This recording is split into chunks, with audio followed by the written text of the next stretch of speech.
فرمایا کہ کیا ہم نبی کریم صلی اللہ علیہ وسلم کو مخاطب کر کے درود اور سلام پڑھ سکتے ہیں؟ یعنی اے اللہ کے رسول آپ پہ درود ہو، یا رسول اللہ آپ پہ سلام ہو، اور اسی طرح کیا ان سے دعا کی گزارش کر سکتے ہیں کہ آپ ہمارے لیے دعا کریں؟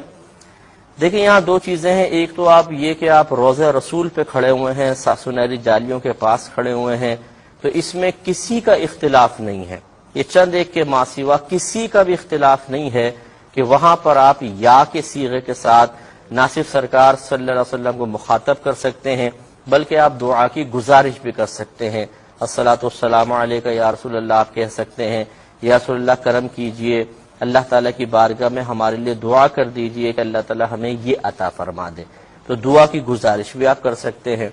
ہاں، اب اگر آپ وہاں نہیں ہیں بلکہ جیسے آپ پاکستان میں یہاں سے گزارش کرنے کا کیا مسئلہ ہے، تو اس میں یاد رکھیے گا، اور اس میں بھی کسی کا اختلاف نہیں ہے کہ اگر کوئی یہ سمجھتا ہے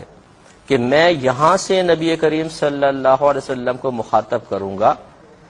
بتقاضائے بشریت آپ میری آواز نہیں سن سکتے، لیکن اللہ تبارک و تعالی اپنی قدرت عظیمہ سے میری آواز کو، میری فریاد کو بارگاہ رسالت تک پہنچا دے گا،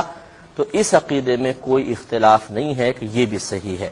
لہذا اگر آپ نے گزارش کی، سرکار کو صلاۃ والسلام کہا، اور آپ نے دعا کی گزارش کی، اور آپ کی نیت، قصد و ارادہ اور عقیدہ یہ ہے کہ اللہ تعالی میری آواز کو وہاں تک پہنچا دے گا اپنی قدرت عظیمہ سے، اور جب پہنچا دے گا تو سرکار سن بھی لیں گے اور کرم فرمائیں گے، تو اس میں کوئی حرج نہیں ہے۔ لیکن اگر دور سے پکارا اور نیت یہ ہے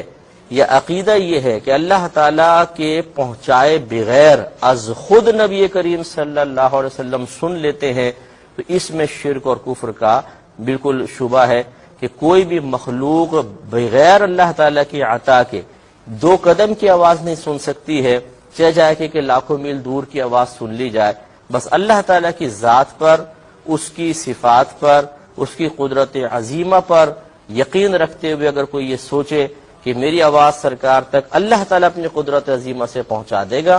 اور جب پہنچائے گا تو آپ سماعت بھی فرما لیں گے، تو قدرت عظیمہ میں بھروسہ کر کے کریں تو کوئی حرج نہیں ہے۔ اور اب یہ عقیدے اتنے واضح ہو چکے ہیں،